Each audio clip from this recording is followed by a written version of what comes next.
Hey, welcome back to part two of the Buck and Stock project. We're just gonna jump right into it. You guys know the plan. You've seen the last episode. I know you did. We've got the beautiful polished Kelly St. Catharines, and we're throwing it on a Buckin 31.5. I think this is the one I'm going for. I've got some more, as you guys have seen, but I think I'm gonna go for this one. Do a little something creative on the palm swell probably, and try and make something kind of special for all the lovely people at Buck and Stock. So let's just get right into it. Should have known it was too good to be true. 21 bucks for a tripod. Canadian too, mind you. So what are we looking at, like 15 bucks American? Yeah, this thing busted on me. And there's this big unit. This thing snapped on me too. So maybe I'm just too hard on stuff. Maybe that's the conclusion I'm coming to.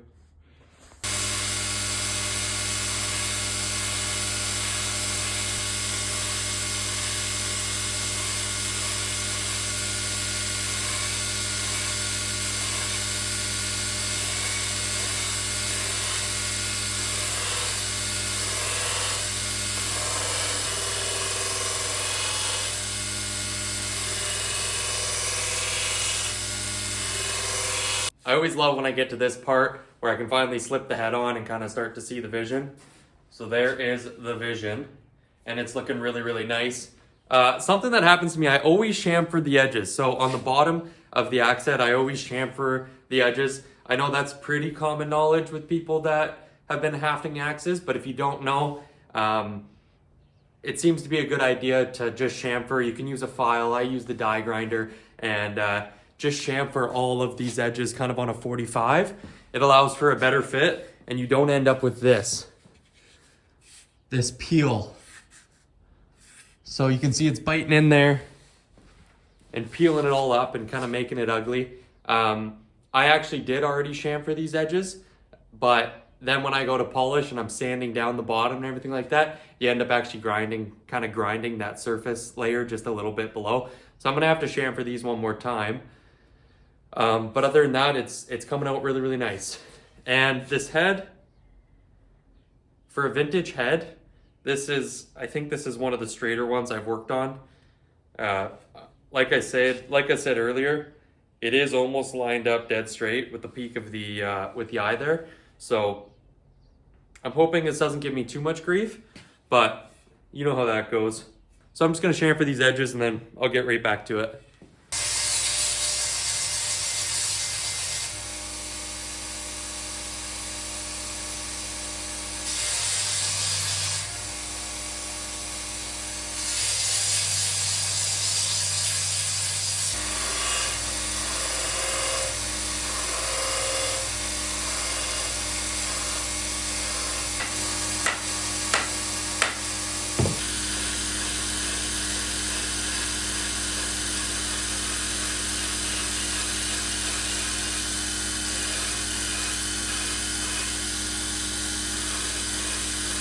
And there we are. We're getting real nice and close down to the shoulder. I'm at that stage where it's kind of just one more off and on trick. Everything's going pretty good. It's been fighting me a little bit on going straight, but I've got room in the top and it does move for me in the vise. So we're gonna get this one totally squared up. I'm just gonna pop it off and finish up this handle. I want to flare this back a bit, create kind of a nice point, and then we're gonna go a little creative on the palm swell. I'm gonna use this one that I whipped up on my Honecker personal axe here. I'm gonna take this as a bit of inspiration and try and build something close to it, but I've got a little more time today than I did on this one. So maybe we make a little bit of changes, but this is nice. Like, I'd like to kind of show you a close-up on it. I just hooked it back here a bit on the flagship. I cut off a piece here, sanded it smooth, and it just creates a nice little kind of... Oh, I also dug in here to create a bit of a spot for your hand there. And this just feels very, very nice. at least with my hand. Take another close look at it. Your hand just grips in there really nice. I do kind of like the big block that these come with. They're very comfortable in the hands if you just do a little bit of smoothing out of these edges. They're not bad as they are, but that makes a real big difference, just smoothing out these edges, making it round, and even digging down into here a bit and creating a little more, just creating it a little more comfortable for the hand. I like the big block, but I really like the custom, you know, kind of fawn's foot type thing as well. It's fun to do. Kind of adds a little more of a flair to an axe that I make. Kind of has a bit more of my style or whatever. I just think it's pretty cool. So I'd like to keep experimenting with the palm swells on those. I'll try and kind of walk you through how I'm doing it. I'm not an expert, and I'm just getting into kind of customizing palm swells, but I know a lot of you are learning through me, you know, not already being an expert and kind of progressing, and my goal is to become, you know, a master hafter or whatever. I know a lot of you guys are kind of learning through me as we speak, so I'll try and go a little in detail about the palm swell, and we'll see what we come up with. I will be thinning out this handle quite a bit. It just needs it. We're a little bit chunky here, and it's not the biggest head. It is kind of another shorter, stubbier head. I'm actually kind of curious what we measure in at. We're like 6.5, 6 3/4 long axe.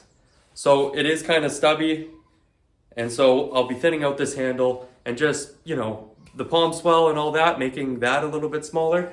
I think it'll just make the head suit the handle that much more. And this is gonna be a sweet axe and a great one to bring down to buck and stock. So other than that, it's all going good. Like I say, one more little on and off trick. And I like where we're at here. After I flare this up, we'll be about a 1/2 inch from the shoulder there. And that is good with me. So without further ado, let's finish off this handle. I'd like to show this now before we get too carried on. We got good coverage going all the way around. Biting a little bit hard. I didn't do as aggressive of a chamfer on this head, so I could probably give it one more little chamfer or just clean up this peel after. But I don't like when we're on this much of a kind of shelf right here. So I'll just smooth all this out and just barely cover that line. Make it faint, and then it should all haft with good coverage again on the final blow.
Okay, let's talk.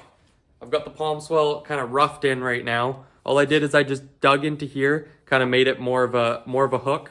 But I've done this before many times. Something to watch out for if you do that is you can end up flattening that out and just creating a bit of an uncomfortable flat spot. It's important to maintain sanding down these sides as well. You want everything to kind of be convex when it comes to the palm swell. And by you want it, I mean I want it to be. Just little things I've learned. It's nice to have everything kind of rounded, if that makes sense. You don't want anything flat. I don't want anything flat that just kind of feels uncomfortable, if that makes sense. We've got a pretty cool look going, I think. Still left a spot here that I can bang with my hammer when it comes to the final haft, which I'm gonna have to straighten out a bit because I see it's on a bit of a weird angle. This is the important part that I found. I would love to just hit these edges with just a quick chamfer and keep it kind of looking sleek, and that would be very, very nice, and aesthetically it's extremely appealing. But back to that kind of flat spot idea. A lot of people, including myself, like to have the pinky down there, maybe even the second finger down there as well. So I'll show you right now. This is what I'm going to try and achieve, which is, it looks relatively flat, but I chamfer all these edges pretty aggressively, create a bit of a hump in the wood, kind of get it convex, like I say, and that feels much, much more comfortable for the pinky. And even if you wanted to bring your other finger down there as well, your ring finger, I've done it both ways. And I just find that to be so much more comfortable. So I'm gonna start doing that as well. And I'm on 60 grit right now, so I'm pretty coarse.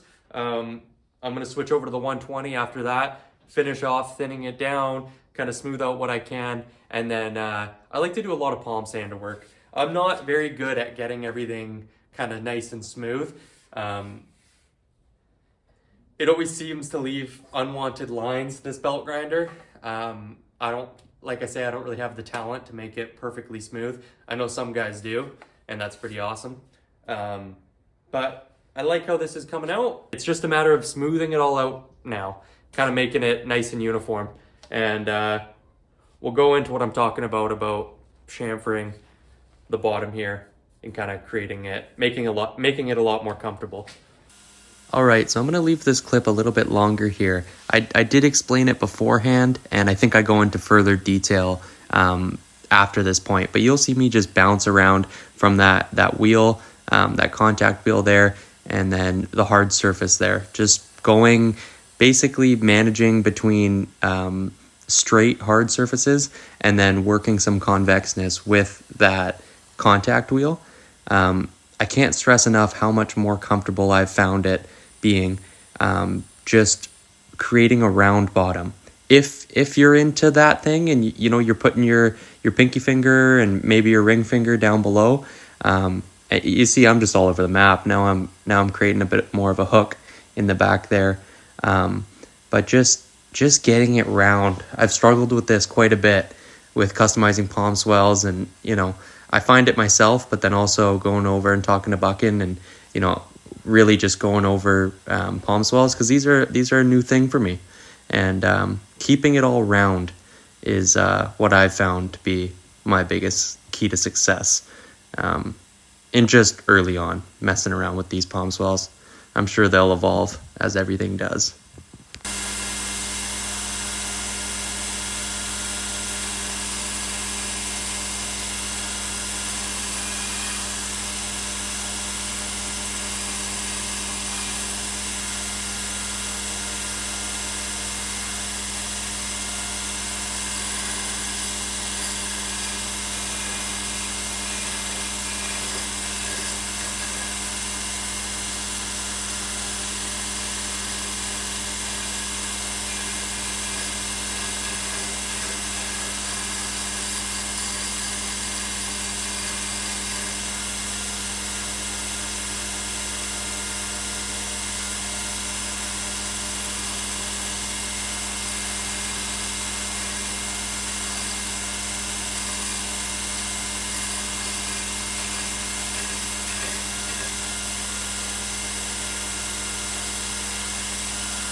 So this is kind of a problem I have, and something I haven't figured out a perfect solution to yet. I think, let's find something. I think something with sharper edges it just looks nice, like to the brain. This very sharp surface here Even the sharp point that it comes to right here, it finishes nicely and it looks sexy. I really like that look. My problem with customizing these palm swells is each area kind of serves a purpose, and I don't want anything sharp. I like the look of it. And so how do you maintain that balance between something that looks very sharp and slick and professional, while also having everything kind of rounded and comfy? This is what I've come up with so far. And I kid you not, like, you would be amazed how much more comfortable this is. This transition right here, just having that chamfered transition versus having it just that flat surface. You can wrap your pinky around that and just squeeze it as hard as you want. And that's not gonna get uncomfortable. I can't see it. I swung around my Honecker one there for quite a while, and I didn't find myself finding it uncomfortable at all. But it doesn't look the greatest. I like the look of it personally. Let me know what you think about the look. And believe me, it's gonna look a lot better once I go up to the higher grits and smooth all this out with my palm sander. But even like this section here, I would like to maybe just finish that straight up with a hook right there, coming from here, and hook it to there. But I kind of like this more flat spot for my ring finger. That's how I hold an axe. And so I like this spot for my ring finger right there. It's just comfy. So we'll smooth all this out and we'll see what we come up with. But just want to show you kind of my thought process through this. And you know, if I document this now, we'll be able to kind of see the evolution of palm swells for me, customizing them and changing them. I did put a little bit of a meat pocket or whatever Buchan's calling it at this point in here. Just a faint word, just a subtle one. This is feeling really lovely. So let's see how pretty I can make it. It's very functional and it feels really good, but let's kind of see how pretty I can make it. I want it to be pretty, because axes are pretty. All right, let's do it.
Okay, there we are. Quick look at it now, and then I'm gonna be on the palm sander for probably an hour, and we'll get it all done, and then we'll take some nice afters of kind of how this is all looking.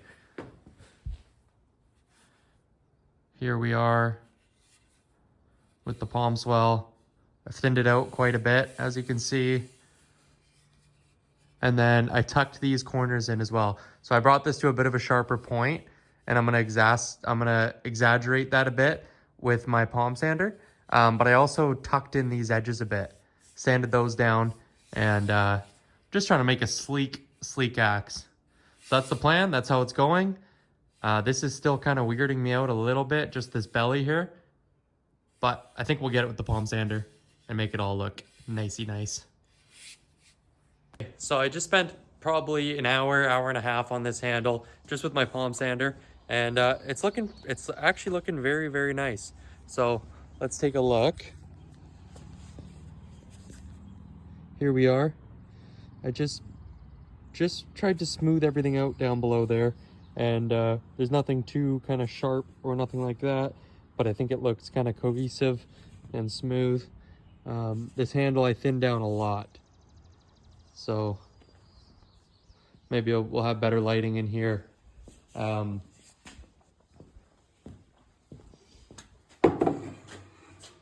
I thinned this handle down quite a bit, so it's real nice and thin. We've got these kind of corners here tapered in nice, and it's all looking quite good. I like this palm swell. I like how it finished. I like how it feels in the hands. You can see it kind of compared to that other one I did there. There's the comparison. Very similar, but a little bit different. I think this one's very, very usable, but this one's just real nice and soft and comfortable, and I really like how that came out. So I'm just gonna work the rest of this handle by hand, and then we're ready to get a wedge in it. Heck yeah, let's do it.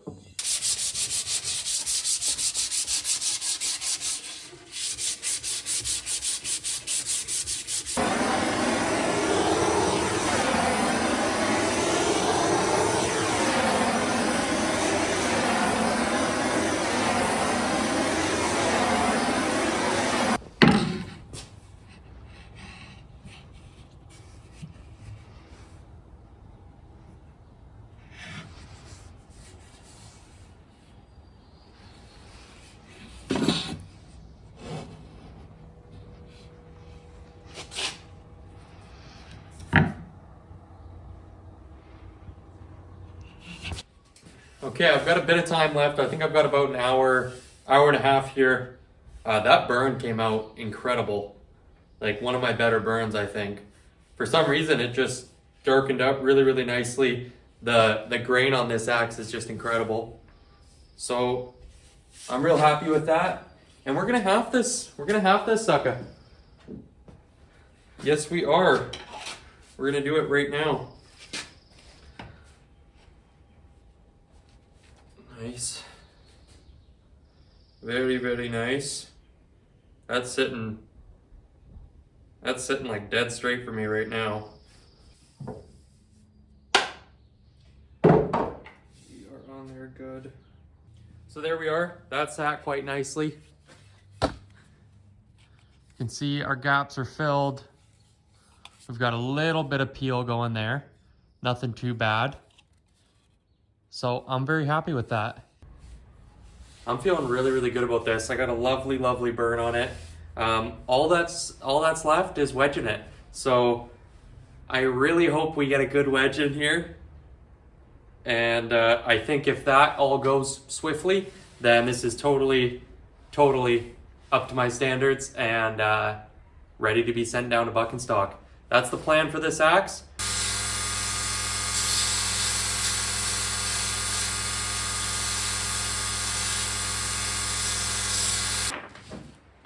Okay, it's go time. It is go time. I'm feeling really good about this wedge. If I screw this one up, if I'm too thick on this one, then I'm terrible. But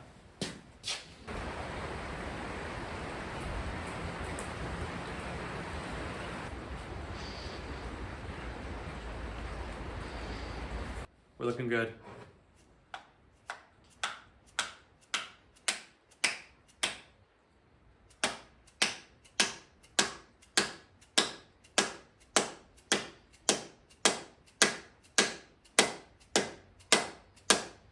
Okay, that's sinking in there very, very nice. You can see it didn't fight me on the way down. I wasn't pinched anywhere, although we have already pretty much closed out our gaps. So it might be another tight one where I gotta beat her pretty good. But time will tell. Okay, let's go over to the wedge banger.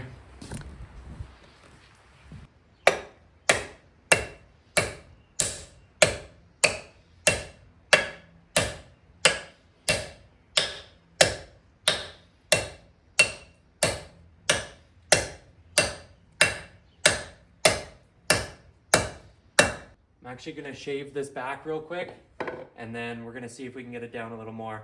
I'm worried I'm worried it's gonna crack along the back there. Here, let's take a close up. I wanna get it a little further in, but you can see I'm starting to rub here, and I've cracked a couple of these along the back. So I'm just gonna shave that with my X-Acto knife, and then see if we can get it down a little more.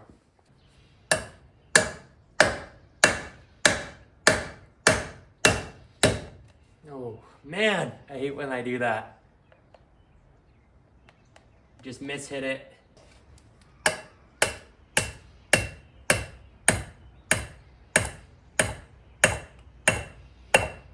Okay, so I ended up having to bash it along the back here. The front sank in nice for me, but it was a little thick along the back.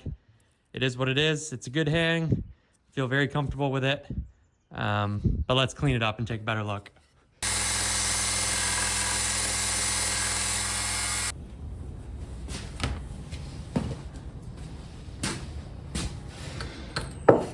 Now the only thing left to decide is what stain to go with. And I think I'm going natural on this. I got a really, really nice burn. So let's go natty. Can always change it. Can always go darker. But I've been liking the natural stain a lot more recently. When I first got into it, I was really liking the dark stains, everything dark stain.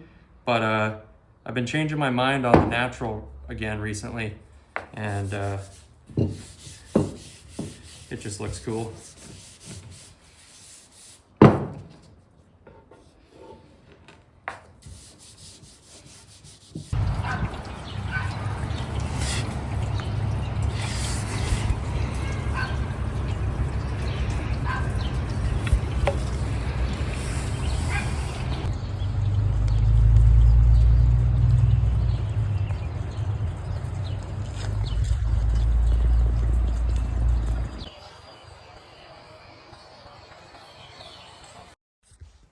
All right, and there it is in all its glory.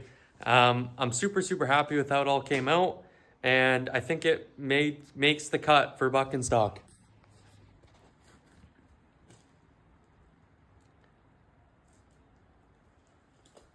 One more little shot of it. This palm swell came out really nice. The burn on this axe is just great. I really, really like this axe. I love these heads so much. And out of all the axes I've made in the last couple weeks, if I was gonna keep one, probably would be that one. So I think buck and stock's getting a good one. And other than that, I've got to close up shop now. Rita and I are gonna go pick up our new cat. So I gotta close up shop now. But thank you so much for watching and coming along for kind of part 2 of the buck and stock project.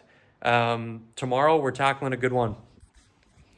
Actually, I might be helping Buckin tomorrow do some filming, but whenever I get to it, the next project is this one right here.